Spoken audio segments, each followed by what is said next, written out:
Hello, Kong Hipa Choy sa mga taga Hong Kong, sa mga Kongyang sa Hong Kong. Hello po, sana tapusin niyo ang video. Meron lang kasi akong konting i-share at para naman ma-inspire kayo, hindi naman siya pinagyayabang ano.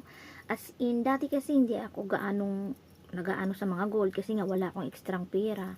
Antong nagka-extra na ako, try ko rin siya no kasi marami akong kaibigan na nakuha ng mga gold bago mayagaya lang ako. Tapos ito na nga, ito nabili ko siya 2 years ago. Ito sila, nabili ko 2 years ago.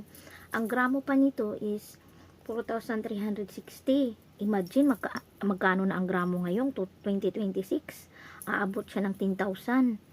Mayroong 7,000 plus, may 8,000 plus sa ganitong 18K no.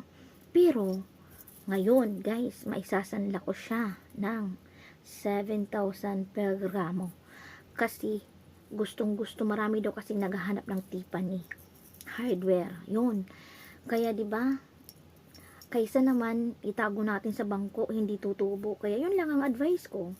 Ayun mga kakunyang, sana may napulutan kayong aral at sana please subscribe and share my video. Thank you so much, God bless everyone. Pag may extra kayo guys, bumili kayo. Hindi kayo magsisisi. Ayun, salamat for watching.